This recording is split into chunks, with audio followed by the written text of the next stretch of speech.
Hello friends, तो आज हम स्टडी करने वाले हैं। सब्जेक्ट का नेम अप्लाइड मैकेनिक्स और चैप्टर का नेम है फ्रिक्शन। तो पहले हम फ्रिक्शन की कुछ डेफिनेशंस और उसकी इंपॉर्टेंट फार्मूलाज के बारे में स्टडी करेंगे और उसके रिलेटेड हम एग्जांपल सॉल्व करेंगे। ये बहुत इजी चैप्टर है, आपको मेरे साथ पढ़ने में बहुत मज़ा आएगा।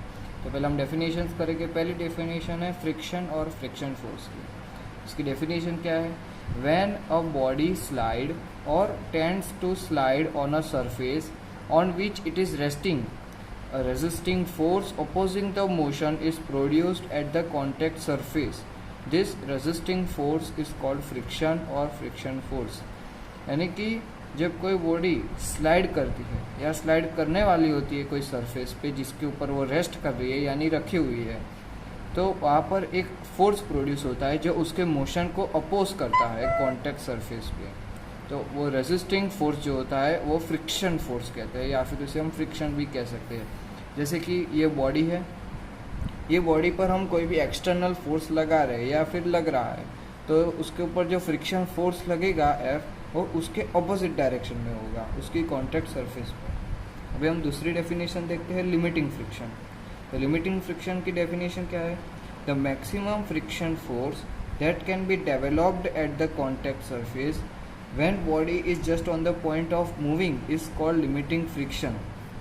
यानी कि फ्रिक्शन फोर्स जब मैक्सिमम डेवलप होता है या फिर प्रोड्यूस होता है कॉन्टैक्ट सरफेस पे, जब बॉडी होती है वो पॉइंट ऑफ मूविंग पर होती है, यानी कि मूव करने ही वाली होती है लेकिन रेस्ट में होती है।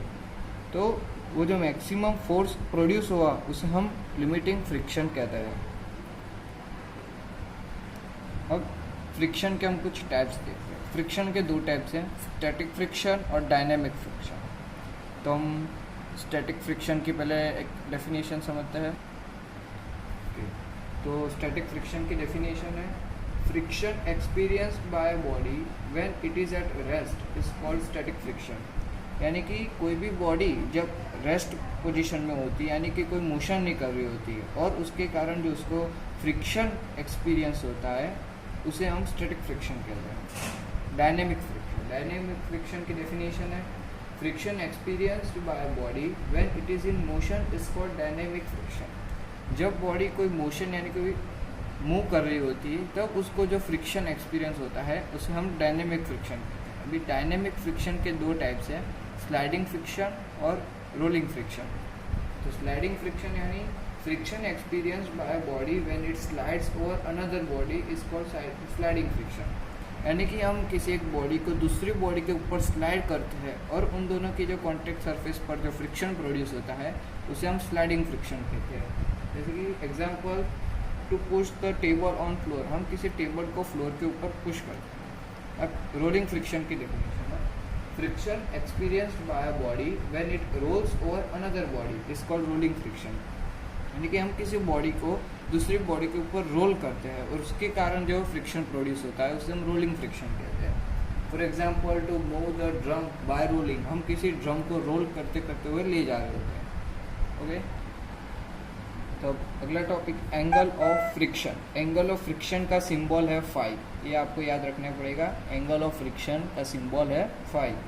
अब इधर एक डायग्राम दिया हुआ है, ये सरफेस है, हॉरिजॉन्टल सरफेस, उसके ऊपर एक बॉडी रेस्ट कर रही है, ठीक है। उसके ऊपर ये जो बताया था पी एक्सटर्नल फोर्स एक्ट कर रहा है, पी एक्सटर्नल फोर्स है, उसके ऑपोजिट डायरेक्शन में फ्रिक्शन फोर्स लग रहा है। ये बॉडी का जो वेट है वो डाउनवर्ड डायरेक्शन में लगेगा, और ये जो ऊपर एन लग रहा है वो है normal reaction. W is equal to weight of block, N is equal to normal reaction. अब ये R क्या है? ये R आपने देखा होगा law of parallelogram of forces में, हम N और F का जो रिजल्टेंट निकालेंगे वो R होगा। तो R N और F का रिजल्टेंट है।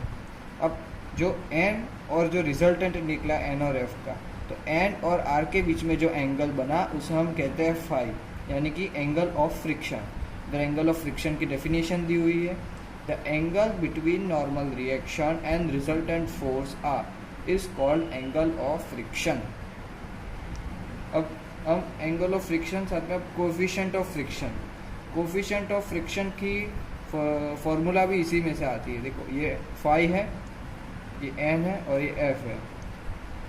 अगर हम tan phi करते हैं तो tan phi यानी क्या होगा, F/n होगा। ये F/n, अगर हम ये ट्राइंगल बना लेते हैं और tan phi करते हैं तो F/n होगा। ओके, हम देखो कोफिशिएंट ऑफ फ्रिक्शन का सिंबल ये दिया हुआ है। तो कोफिशिएंट ऑफ फ्रिक्शन की दो फॉर्मूला हम लिख सकते हैं, F/n और tan phi। अब हम देखते हैं एंगल ऑफ रिपोज के बारे में। सबसे पहले हम एंगल ऑफ रिपोज की डेफिनेशन पढ़ते हैं। With increase in angle of the inclined surface the maximum angle at which body start sliding down is called angle of repose.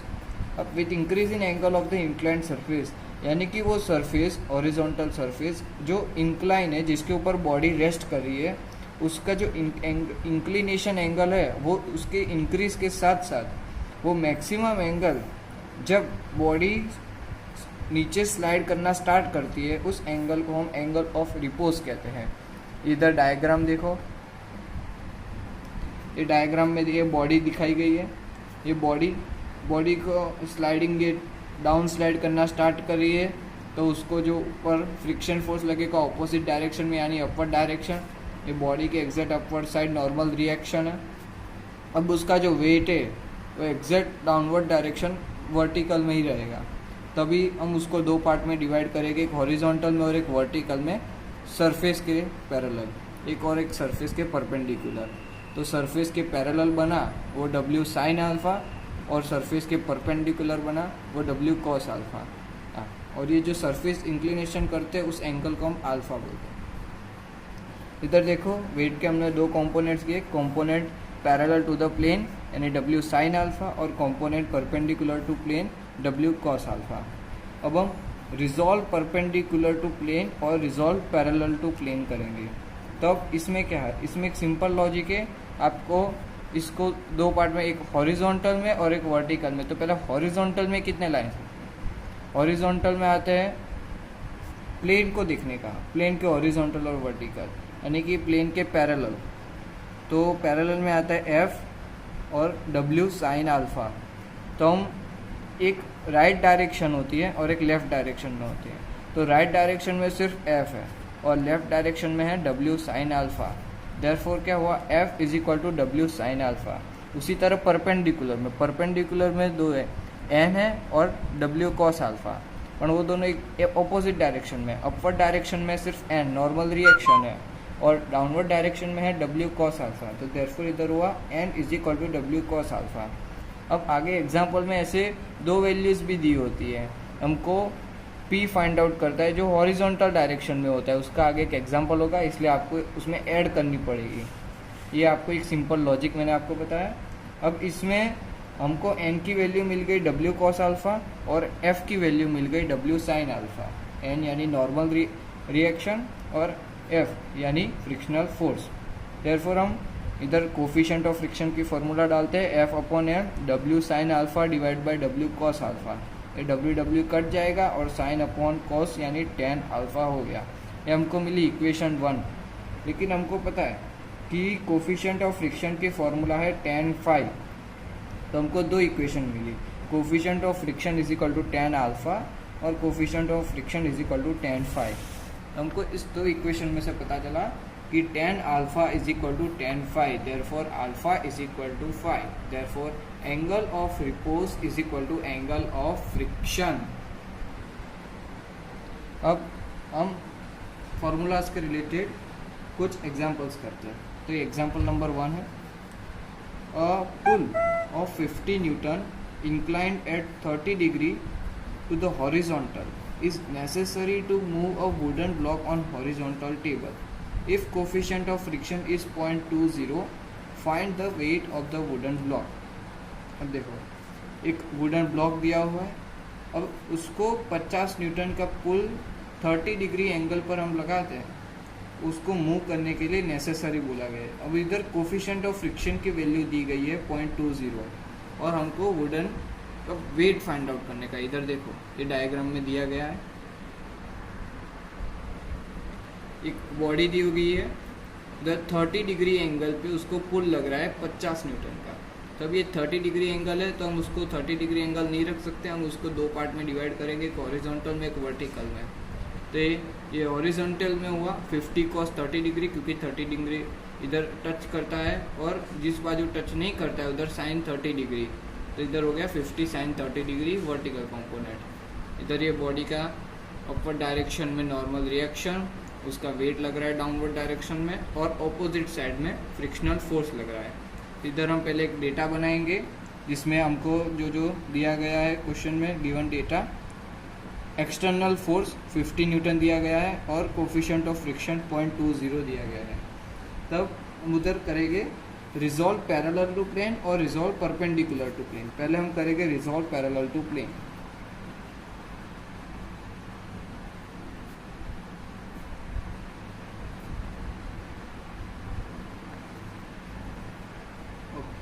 तो रिजॉल्व पैरेलल टू प्लेन यानी कि इसमें प्लेन के parallel कौन कौन से कंपोनेंट, एक तो पैरेलल एफ दिया गया है और 50 cos 30 डिग्री दिया गया है, तो दोनों ऑपोजिट डायरेक्शन में, और कोई वैल्यू पैरेलल में दी नहीं गई है। तो हम इधर लिखेंगे F is equal to 50 cos 30 degree. तो अब हम 50 cos 30 डिग्री का जो भी मिलेगा वो F होगा। तो हम पहले कैलकुलेटर में आपको सॉल्व करके दिखाता हूँ। ये 50 cos 30 43.30 आंसर आ रहा है। तो देयरफॉर हमको फ्रिक्शनल फोर्स की वैल्यू मिल गई 43.30 न्यूटन। आपको ये साइंटिफिक कैलसी की मदद से सॉल्व करना पड़ेगा। अगर आपके पास वो नहीं है तो प्लीज़ आप लॉकडाउन खुलने के बाद परचेस कर लीजिएगा। अब हम दूसरी फार्मूला डालते हैं। अभी हम रिजल्ट परपेंडिकुलर टू प्लेन करने, लेकिन हमारे पास वैल्यू उसके लिए दूसरी वैल्यू नहीं है, तो इसलिए हम दूसरी वैल्यू फाइंड आउट करते हैं कि कौन सी फार्मूला से, कोफिशिएंट ऑफ फ्रिक्शन की फार्मूला से। कोफिशिएंट ऑफ फ्रिक्शन की फार्मूला है F/n। हमारे पास कोफिशिएंट ऑफ फ्रिक्शन है 0.20, F हमने फाइंड आउट किया 43.30 डिवाइड बाय n हमारे पास नहीं है, तो हमें ये फार्मूला की मदद से n मिल गया 216.5 न्यूटन।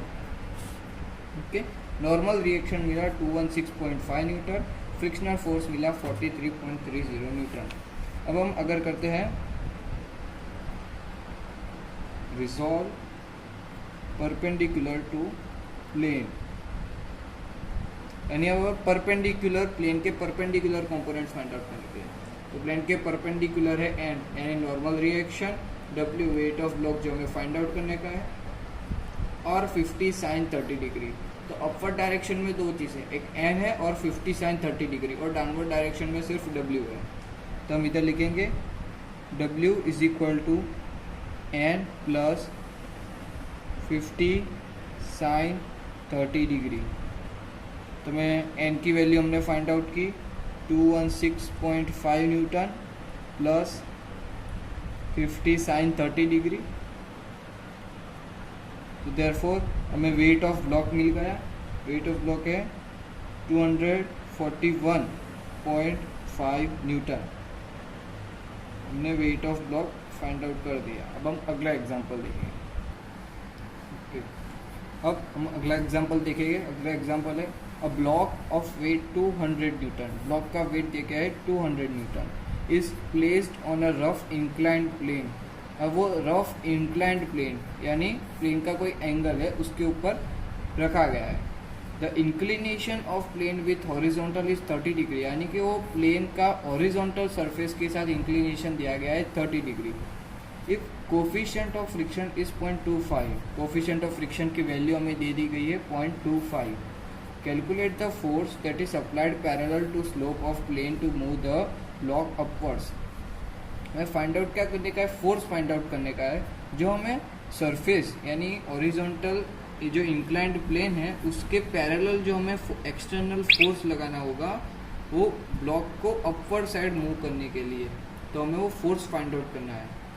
तो हमारे पास जो गिवन डेटा है W 200 न्यूटन दिया गया है, अल्फा यानी वो इंक्लाइंड प्लेन का हॉरिजॉन्टल सरफेस के साथ एंगल अल्फा वो हमें दिया गया है 30 डिग्री और कोफिशिएंट ऑफ फ्रिक्शन की वैल्यू दी गई है 0.25। हमें फाइंड आउट करने का है एक्सटर्नल फोर्स यानी P। इधर आप फिगर देख सकते हैं, ये ब्लॉक है, उसका 200 न्यूटन वेट है, तो वेट हमेशा डाउनवर्ड डायरेक्शन में ही लगेगा स्ट्रेट। एक्सटर्नल फोर्स हमें फाइंड आउट करने का है, फ्रिक्शनल फोर्स उसके ऑपोजिट डायरेक्शन में ही होगा। अब हम वेट के हम दो कंपोनेंट्स पढ़ेंगे, हॉरिजॉन्टल और वर्टिकल। तो हॉरिजॉन्टल कंपोनेंट पड़ा 200 sin 30 डिग्री, हॉरिजॉन्टल यानी प्लेन के पैरेलल, और प्लेन के परपेंडिकुलर 200 cos 30 डिग्री। 30 डिग्री क्योंकि हमारे पास अल्फा है 30 डिग्री। ओके, अब हम सॉल्व करना स्टार्ट करते हैं। उसमें भी हम resolve forces perpendicular to plane, resolve forces perpendicular to plane। Okay, तब फोर्सेस ये जो इंक्लाइंड प्लेन है उसके परपेंडिकुलर कौन कौन से है, एक तो n है और दूसरा है 200 cos 30 डिग्री, और कोई चीज़ इसके परपेंडिकुलर नहीं है। तो देयरफॉर हम इधर लिख देंगे n is equal to 200 cos 30 degree. अब साइंटिफिक कैलसी की मदद से हमने फाइंड आउट किया कि n की वैल्यू मिल गई हमें 173.20 न्यूटन। ओके, तो हमें मिला नॉर्मल रिएक्शन। अब हम फिर से कोफिशिएंट ऑफ फ्रिक्शन की फॉर्मूला डालेंगे, F/n। Coefficient of friction given है 0.25, F हमको नहीं दिया गया, और n की वैल्यू हमने फाइंड आउट की 173.20 न्यूटन। तो देयरफॉर हमें f की वैल्यू मिल गई इसमें 43.30 न्यूटन। हमें f मिल गया है और n मिल गया है। अब हमें फाइंड आउट करने का था एक्सटर्नल फोर्स P। तो अब हम दूसरी फॉर्मूला डालेंगे, रिजॉल्व फोर्सेस परपेंडिकुलर हो गया, तब पैरेलल टू प्लेन।